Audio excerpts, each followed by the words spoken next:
Semoga kekudusan kita, kesalehan kita menjadi wewangian, menjadi keharuman kepada umat yang kita layani.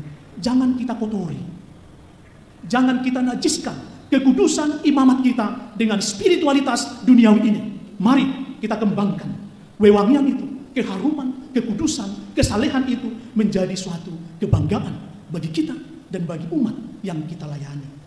Sehingga keharuman hidup kita membuat umat Allah semangat untuk bersekutu, semangat untuk bersama, juga semangat untuk berdoa, semangat untuk berbagi, semangat untuk mengampuni, semangat untuk memecah-mecahkan roti di komunitas basis mereka masing-masing.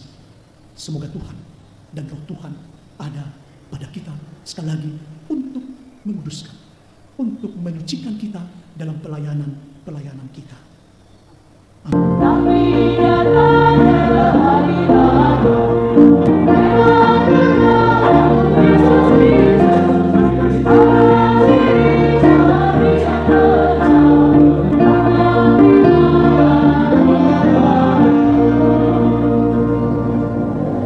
Dalam nama Bapa dan Putera dan Roh Kudus. Damai bersamamu.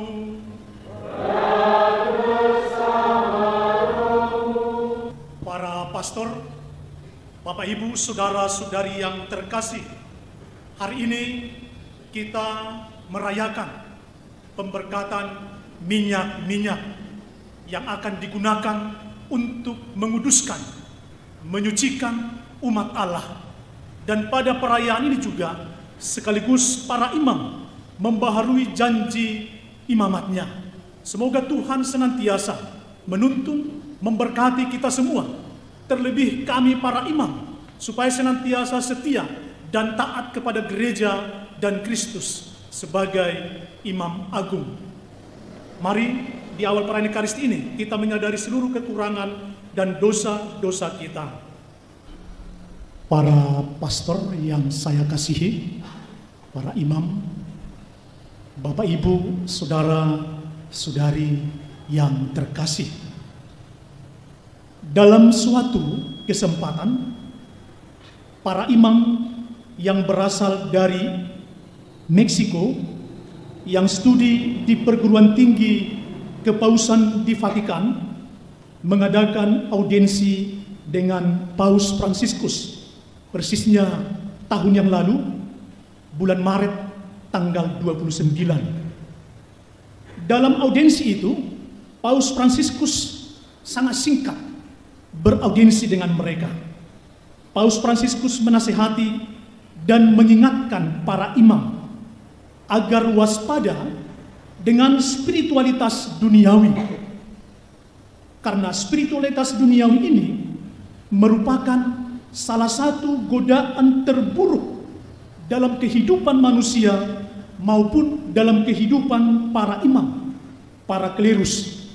Apa yang dimaksud dengan spiritualitas duniawi itu adalah egoisme,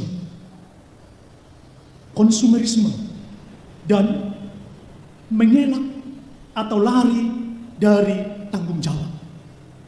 Itu yang diwanti-wanti oleh Paus Fransiskus kepada para imam dari Meksiko yang sedang beraudiensi pada waktu itu. Egoisme, konsumerisme, dan mengelak atau lari dari tanggung jawab. Apa yang dikatakan oleh Paus Fransiskus untuk menghadapi spiritualitas duniawi itu? Katanya, pakailah Roh Tuhan yang ada padamu. Roh Tuhan yang sungguh hinggap dalam dirimu, itulah kamu pakai untuk menghadapi egoisme, konsumerisme, dan mau lari dan mengelak dari tanggung jawab. Karena Roh Tuhan itu yang ada dalam dirimu akan meneguhkan, menguatkan, dan menyemangati engkau, kata Paus Fransiskus.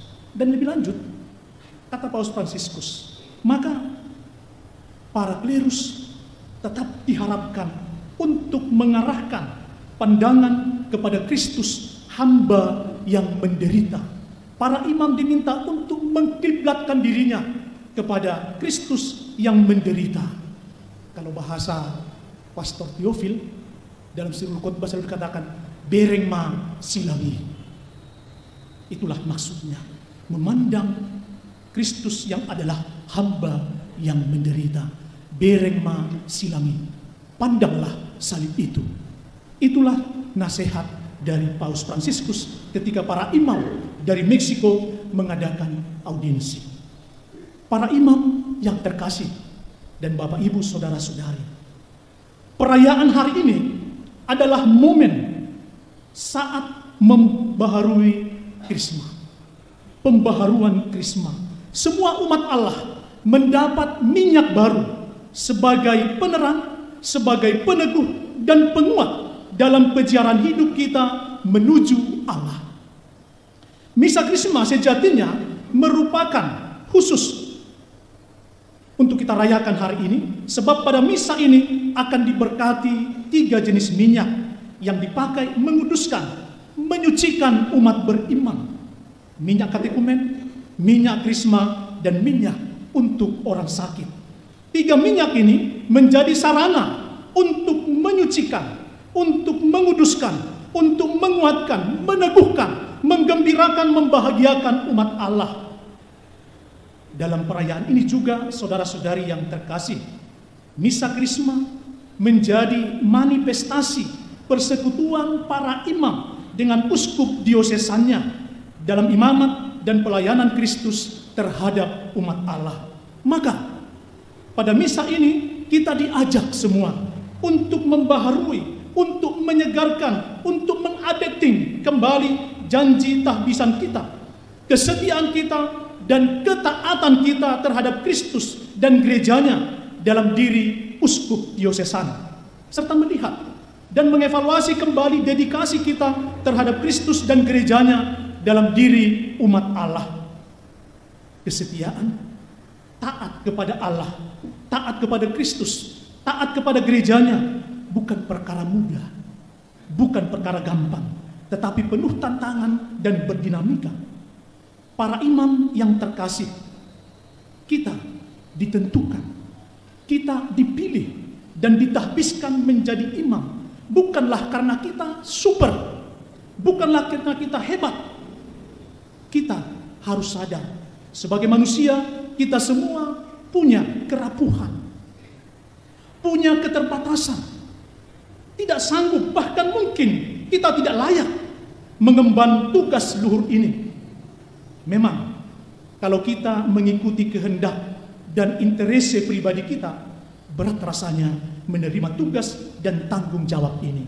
Tetapi karena kita sadar akan pelayanan gereja universal, pelayanan gereja lokal, dan karena sifat gereja yang misioner itu, dalam ketaatan iman saya, ketaatan iman Anda semua, dan ketaatan iman kita semua, kita taat pada kehendak Allah. Penghayatan kepada ketaatan yang kita hidupi, menurut Paus Fransiskus, akan membuat kita menjadi persona-persona yang jujur, persona yang terbuka, persona yang rendah hati, persona yang sabar, murah hati, penuh kasih, rela berkorban, tegas, bijaksana, dan juga pengampun. Saya yakin untuk memiliki keutamaan tersebut tidak gampang. Butuh perjuangan dan juga penyangkalan diri dari diri kita yang terus-menerus.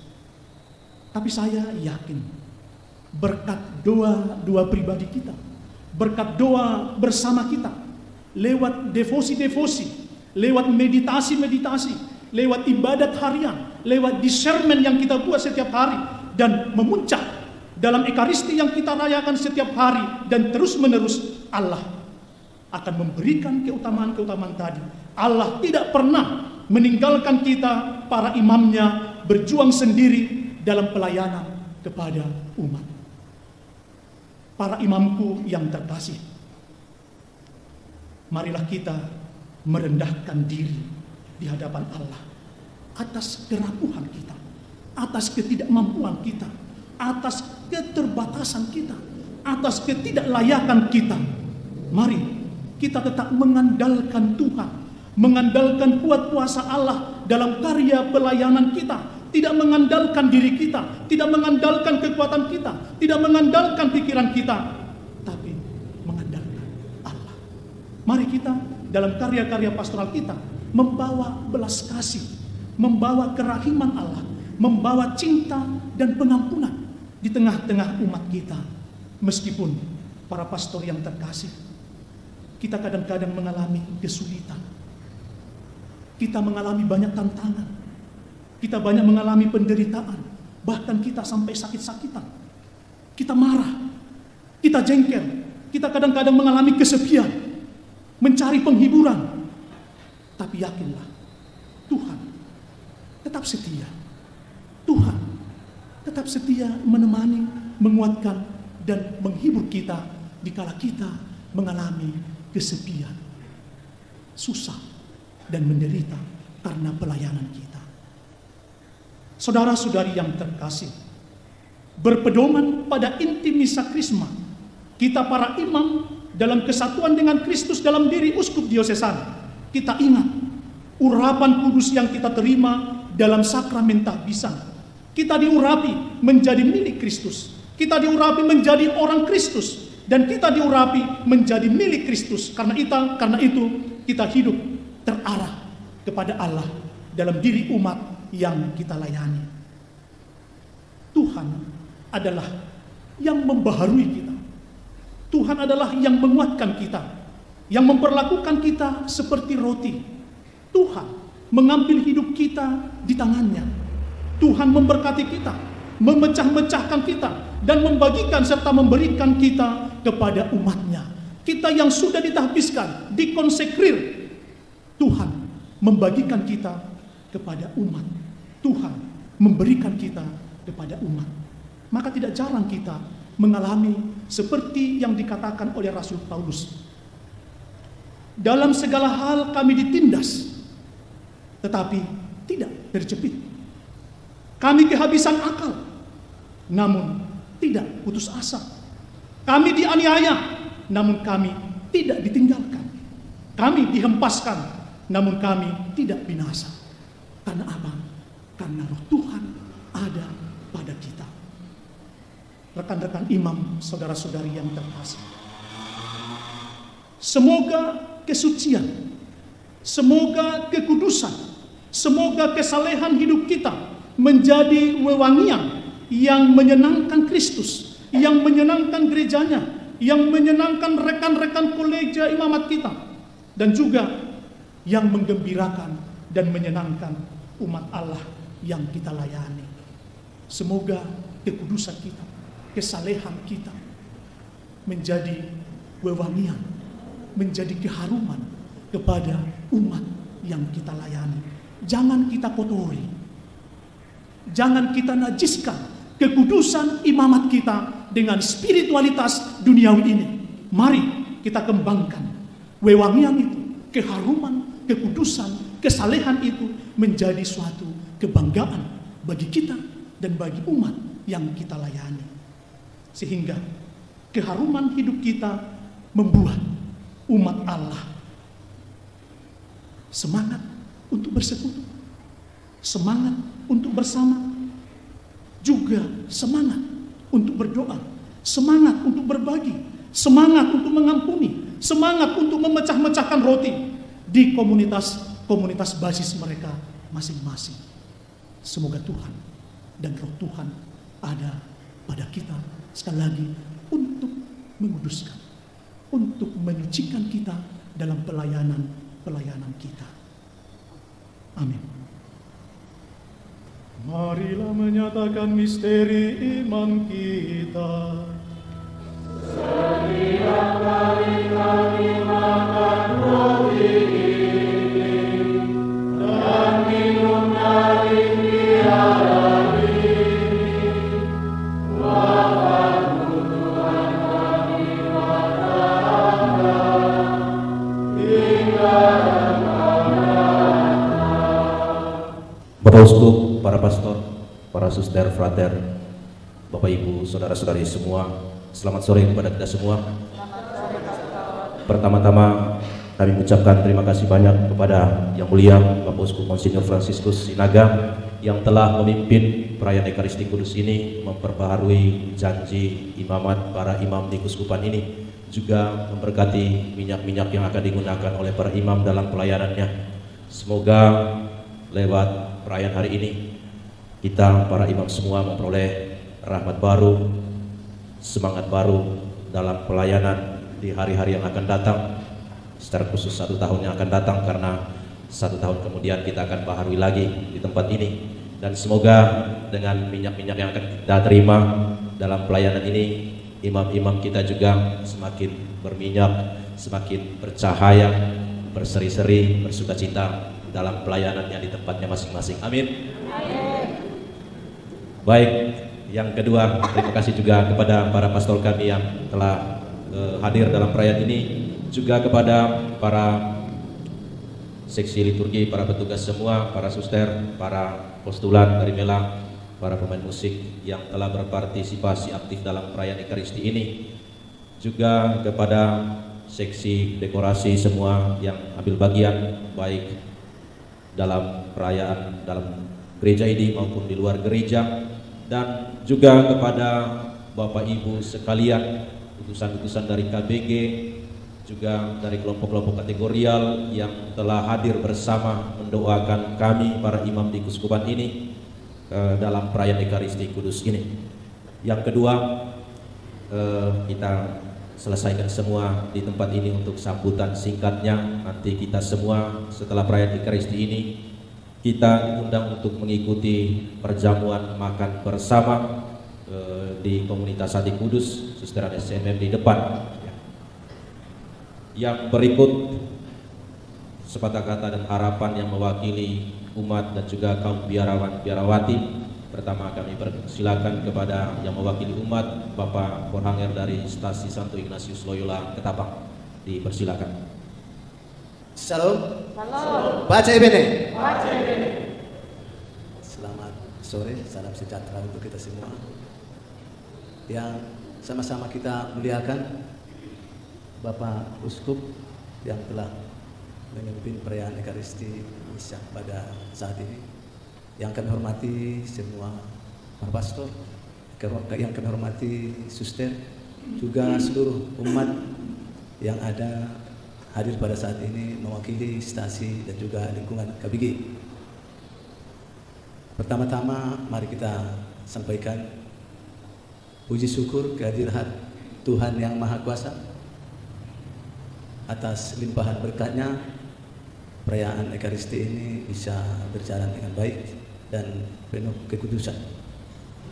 Pertama kali kami sampaikan kepada para pastor yang sudah menerima pembaharuan janji imamat, selamat kami ucapkan kepada semua pastor.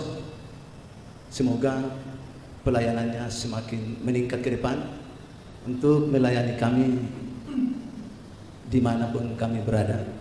Semoga juga para umat semakin kuat imannya sesuai dengan apa yang telah kami terima melalui para pastor kami. Juga kami berdoa kepada Yang Mulia Uskup Keuskupan Sibolga, semoga tetap setia dalam pelayanan untuk mengembalakan kami semua umat di Keuskupan Sibolga ini. Demikian barangkali yang bisa kami sampaikan mewakili para umat yang ada di paroki Katedral Santa Teresa Sibolga. Kami ucapkan selamat sore. Horas. Salut. Pace bene. Terima kasih. Sekarang kami persilakan yang mewakili biarawati kepada Suster Rita OSF. Dipersilakan. Yang kami hormati Bapak Uskup dan para imam kami semua serta kami cintai. Pertama, terima kasih kami diberi kesempatan sore hari ini secara khusus para biarawan biarawati non imam. Untuk itu kami menyampaikan selamat kepada para imam kami semua, Bapak Uskup yang membaharui imamat pada sore hari ini. Dengan ikut serta kami dalam perayaan ini. Seperti mendengarkan khotbah tadi, kami juga ikut berbahagia, bergembira. Kami semakin diteguhkan juga. Tadi pesan-pesannya banyak kepada para imam. Diteguhkan, semakin yakin, iman kami semakin terpelihara karena ada imam-imam kami. Sekali lagi, selamat para pastor, Bapak Uskup untuk pembaharuan imamat. Kami hanya mau mengatakan, tetaplah jadi a good shepherd. Dengan itu kami pun belajar menjadi domba yang baik. Dan kesempatan ini kami mengucapkan banyak terima kasih atas pelayanan para imam kami, Bapak Uskup, secara khusus untuk kami para biarawan-biarawati. Terjamin hidup rohani kami dalam pelayanan itu. Hanya ucapan terima kasih yang bisa kami sampaikan, sekaligus kami berjanji tetap membawanya para pastor, Bapak Uskup dalam doa-doa kami. Kalaupun kami kadang-kadang kurang berkenan, tadi Bapak Uskup memberi pesan kepada para imam, anjung memahami, supaya tetap tinggal dalam panggilan kami. Tentu harapan kami juga begitu. Tadi saya terpikir begini, para imam selalu mempesona bagi umat, termasuk kami. Walaupun kadang-kadang setelah melihat 666 itu ya, kecewa gitu ya. Maka kami berharap tetaplah memberi pesona itu supaya iman kami tetap terpelihara sebagai umat beriman, dan jadilah tetap sebagai yang mengharumkan. Tadi banyak pesannya ya Bapak Uskup, mengharumkan, menjadi wangi-wangian, menguduskan dan semua-semuanya. Hanya itu yang bisa kami sampaikan. Sekali lagi terima kasih Bapak Uskup dan para pastor. Terima kasih kepada Suster Rita. Sekali lagi terima kasih untuk kita semua, secara khusus kepada petugas liturgi dan peserta KOR kita hari ini. Kita beri tepuk tangan dulu untuk mereka. Baik, kita semua berhubung nanti para pastor kita yang dari pulau akan menyeberang. Di sana nanti tidak ada lagi sambutan sekapur siri dari tuan rumah. Lalu nanti kita makan bersama, mungkin ada hiburan singkat dari mereka. Maka cukup sekian dari kami. Sekarang kami beri kesempatan kepada Pastor Sekjen, mungkin nanti selanjutnya kepada Bapak Uskup kita. Terima kasih. Selamat sore. Yahufifu. Muriati. Bapak Uskup yang kami muliakan, rekan-rekan imam, para religius dan umat beriman yang terkasih, ada beberapa hal yang hendak kami sampaikan pada kesempatan ini. Yang pertama, promulgasi statuta Dewan Pastoral Paroki Keuskupan Sibolga yang baru. Lalu yang kedua, pengumuman para moderator, direktur spiritual untuk kelompok-kelompok kategorial devosional yang ada di keuskupan kita. Lalu yang ketiga nanti hal-hal yang terkait dengan liturgi. Baik Bapak Uskup, rekan-rekan imam, Bapak Ibu, saudara-saudari yang terkasih, salah satu hal yang mendapat perhatian setelah sinode pertama dan kedua Keuskupan Sibolga 2009 dan 2015 adalah perlunya merevisi statuta Dewan Pastoral Paroki Keuskupan Sibolga agar diadaptasikan dengan semangat dua sinode itu. Oleh karena itu, tim yang direkomendasikan oleh Dewan Imam melakukan proses revisi itu. Proses yang panjang, dimulai di tingkat dekanat, kemudian dirangkum kembali oleh tim, lalu dibicarakan dalam rapat Dewan Imam. Beberapa tahun berjalan proses ini. Lalu akhirnya setelah meninjau kembali draft statuta revisi itu oleh Bapak Uskup yang baru, Monsignor Franz, lalu dibicarakan kembali dalam Dewan Imam. Akhirnya pada kesempatan ini statuta DPPI yang baru itu dipromulgasikan. Dan untuk itu saya membacakan surat promulgasi dari Bapak Uskup Keuskupan Sibolga. Promulgasi Statuta Dewan Pastoral Paroki Keuskupan Sibolga nomor 076/2009 KS/SK/2022. Kepada yang kami kasihi para imam, diakon, biarawan, biarawati, dan umat Katolik di Keuskupan Sibolga. Berkat sakramen baptis kaum beriman Kristiani, imam, religius, dan awam diinkorporasikan dengan Kristus dan diangkat menjadi umat Allah, yang dengan caranya dan menurut kedudukan yang masing-masing ambil bagian dalam tugas imami, kenabian, dan rajawi Kristus. Setiap umat beriman Kristiani dipanggil untuk melakukan tugas perutusan dari Allah. Bandingkan Lumen Gentium nomor 33 dan Kitab Hukum Kanonik Kanon 204. Di dalam sakramen baptis itulah ditemukan dasar partisipasi setiap umat beriman Kristiani dalam pembangunan tubuh mistik Kristus dan dalam semangat perutusan, karena baptisan itu pula lah statuta Dewan Pastoral Paroki di keuskupan kita disusun.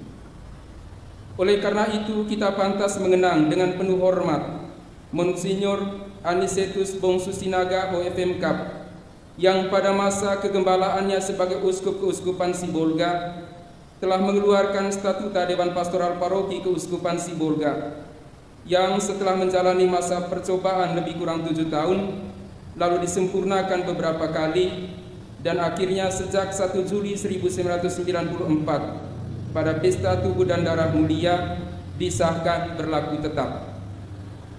Kita juga mengenang dengan penuh hormat Uskup Keuskupan Sibolga berikutnya, Monsinyur Ludovicus Simanulang OFM Kap, yang setelah Sinode pertama Keuskupan Sibolga tahun 2009 dan ditegaskan kembali dalam Sinode kedua Keuskupan Sibolga tahun 2015, memutuskan untuk merevisi statuta itu agar lebih sesuai dengan semangat sinode. Untuk maksud tersebut, atas rekomendasi Dewan Imam Keuskupan Sibolga dibentuk tim revisi. Proses revisi atas statuta itu dimulai di tingkat dekanat, Dekanat Tapanuli dan Dekanat Nias, lalu diolah kembali oleh tim dan dibicarakan dalam pertemuan Dewan Imam Keuskupan Sibolga. Selanjutnya, setelah melakukan penyempurnaan atas draft statuta revisi itu dan mendengarkan kembali pendapat Dewan Imam, saya, Uskup Keuskupan Sibolga, mempromulgasikan statuta Dewan Pastoral Paroki yang baru ini. Maka sambil tetap memperhatikan kitab hukum kanonik Gereja Universal dan ketentuan partikular lainnya yang dikeluarkan oleh Uskup Keuskupan Sibolga yang tidak bertentangan dengan statuta ini, saya mensahkan statuta Dewan Pastoral Paroki Keuskupan Sibolga ini untuk diberlakukan ad experimentum selama paling lama 5 tahun. Dan dengan demikian statuta sebelumnya dinyatakan tidak berlaku lagi. Namun agar para imam, diakon, biarawan-biarawati dan umat Katolik di Keuskupan Sibolga dapat mengetahui dengan saksama isi statuta ini sebelum berlaku efektif, maka saya menetapkan dan memerintahkan agar statuta ini mempunyai daya mewajibkan sejak hari raya Pentakosta Minggu 5 Juni 2022. Sambil menyerahkan diri dalam tuntunan Roh Kudus dan memohon bantuan doa-doa Santa Perawan Maria, saya mengajak saudara-saudari sekalian untuk menerima dan menjalankan peraturan-peraturan ini dengan kerelaan hati dan budi yang tulus. Statuta Dewan Pastoral Paroki ini dikeluarkan pada hari ini, Selasa 12 April 2022, pada perayaan Misa Krisma di Katedral Santa Teresa Liso, Keuskupan Sibolga. Uskup Keuskupan Sibolga, Monsinyur Franciscus Duaman Sasfo Sinaga, ditandatangani dan dicap stempel.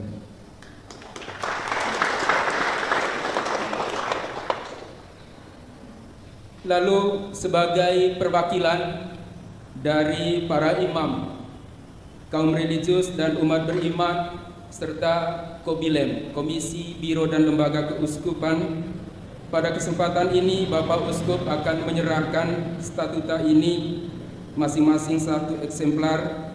Yang pertama, kami mohon kesediaan nanti untuk ke depan Direktur Puspas Keuskupan Sibolga, Pastor Bartolomeus Sihite. Yang kedua, Dekan Dekanat Nias, Pastor Petrus Umar Sumardi OSC.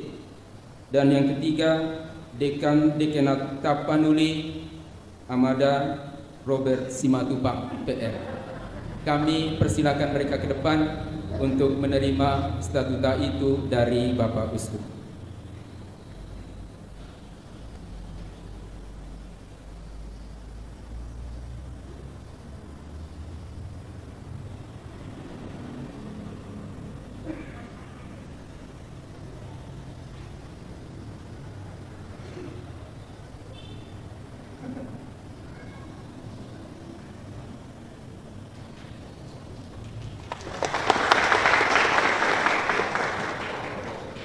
Ya kan?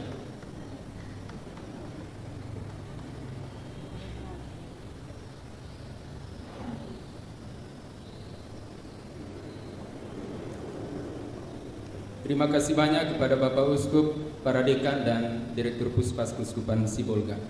Jadi mulai hari ini sampai berlaku efektif pada Minggu Pentakosta nanti adalah masa vacatio legis. Proses perkenalan ya atas sinode atas statuta ini untuk kemudian diberlakukan secara efektif pada Minggu Pesta Pentakosta tahun ini. Yang kedua, di keuskupan kita ada cukup banyak kelompok-kelompok khusus berupa gerakan-gerakan kerohanian umat yang pantas mendapat perhatian.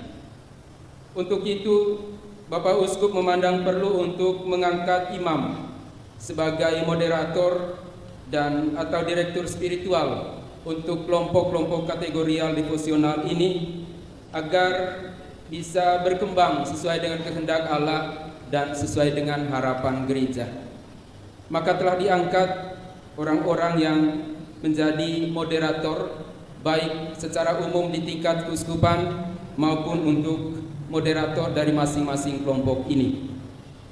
Moderator umum di tingkat keuskupan ditangani oleh Vikaris Episkopal untuk Tarekat Hidup Bakti dan Serikat Hidup Kerasulan, yakni Pastor Ignatius Purwo OSC. Beliau menjadi koordinator umum untuk seluruh keuskupan atas kelompok-kelompok ini. Lalu untuk masing-masing kelompok juga telah diangkat, yakni yang pertama untuk kelompok doa karismatik. Moderator BPK Keuskupan adalah Pastor Adrianus Lumban Tobing.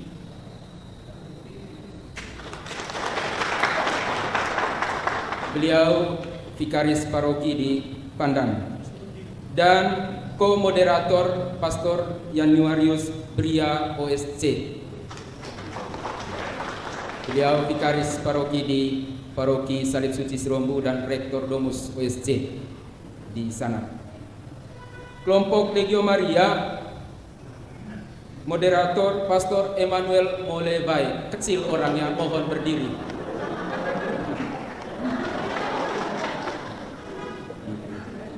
Dia setiap hari berdoa rosario, maka beliau diangkat. Dan komoderator Diakon Vincent Simbolon OFMK. Masih diakon, sudah nampak salehnya. Beliau di Sipiapia. Lalu untuk Ordo Fransiskan Sekular,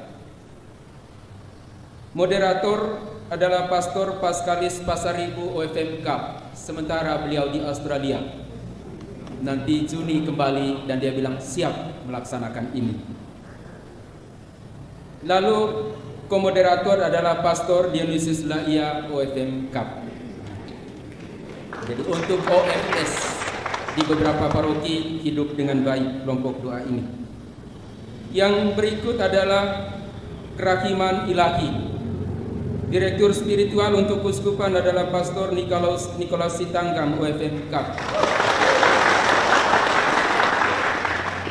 Beliau sangat ahli di bidang ini. Lalu Wakil Direktur Spiritual untuk Kerahiman Ilahi ini di Dekanat Nias, Pastor Rudolfus Supratman. Ketika kita berbicara tentang kerahiman, inilah contoh konkretnya. Lalu di Dekanat Tapanuli, Pastor Vincent Sara, beliau vikaris di Sidempuan. So, Baik, itu yang kedua. Yang ketiga berkaitan dengan liturgi. Baru saja diberkati minyak-minyak suci yang akan kita pakai dalam pelayanan sakramen oleh imam.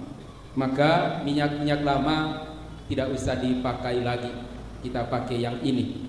Minyak lama itu baiklah dengan hormat dibakar pada perayaan Vigilia Paskah di api unggun Paskah itu. Yang kedua, juga dimohon agar kita memberikan perhatian untuk perlengkapan-perlengkapan liturgi, baik yang sering dipakai maupun yang tidak dipakai lagi karena tua, entah pakaian maupun piala, sibori dan sebagainya. Kalau piala, sibori itu mungkin bagus kalau disepuh kembali. Jadi mohon mendapat perhatian kita untuk hal-hal itu. Demikian yang dapat kami sampaikan pada kesempatan ini. Terima kasih. Sawagele, bujur Pacebe. Baik para pastor yang terkasih, para suster, frater, Bapak Ibu yang saya cintai. Pertama, saya mengucapkan banyak terima kasih untuk kita semua yang hadir ambil bagian dalam perayaan Misa Krisma hari ini. Terlebih saya mengucapkan banyak terima kasih kepada Pastor Paroki Katedral yang sudah memfasilitasi perayaan ini dengan baik, dengan seluruh petugas liturgi, kelompok kornya, dan pastilah nanti kita akan disuguhkan dengan makanan yang lezat. Tepuk tangan dulu itu. Yang kedua, Provisiat, selamat untuk kita para imam yang baru saja membaharui janji tahbisan kita. Semoga kita semua setia untuk melaksanakan tugas-tugas yang luhur ini dalam karya dan pelayanan kita. Dan pada kesempatan yang berbahagia ini, izinkan saya mohon maaf kepada para imam, sahabat saya, rekan saya, dan juga teman saya dalam sepelayanan. Saya sebagai uskupmu, saya sebagai bapakmu, saya sebagai sahabatmu, saya sebagai temanmu seperjalanan. Banyak hal yang mungkin kurang dalam diri saya. Maka pada kesempatan ini, saya mohon maaf yang sebesar-besarnya kalau saya belum bisa seperti yang para pastor harapkan dari saya sebagai uskup, sebagai bapak, sebagai sahabat, dan sebagai teman. Tapi saya berupaya berjanji untuk senantiasa berjuang hadir bersama para imam, bersama para pastor dalam pelayanan karya-karya kita di Keuskupan Sibolga ini. Nasihat Paus kepada para uskup, juga kepada saya, kepada para imam dan diakon, supaya uskup, para imam dan diakon berjuang harus dekat dengan Tuhan. Terlebih uskup dikatakan harus berdoa kepada para imam, harus mendukung para imam supaya imamnya gembira dan bahagia dalam tugas perutusan. Dan Paus juga menasihatkan supaya para imam juga untuk dekat dengan uskupnya, karena imam adalah sahabat dalam karya dan tugas pelayanan. Para imam juga diharapkan dekat dengan koleganya sesama imam untuk saling mendukung dan juga saling meneguhkan dalam karya-karya di keuskupan ini. Para imam, uskup, dan diakon juga ditegaskan oleh Paus supaya dekat dengan umat. Jangan membuat benteng, jangan membuat pemisah, tapi uskup, para imam, dan diakon harus hadir, harus dekat dengan umatnya. Maka sekali lagi selamat dan propisiat untuk kita. Semoga semua perayaan ini yang kita rayakan ini menjadi rahmat berkat untuk kita semua. Selamat memasuki Tri Hari Paskah nanti, dan sampaikan salam saya kepada umat yang kita layani di paroki kita masing-masing. Mari kita berdiri mohon berkat Tuhan. Tuhan sertamu.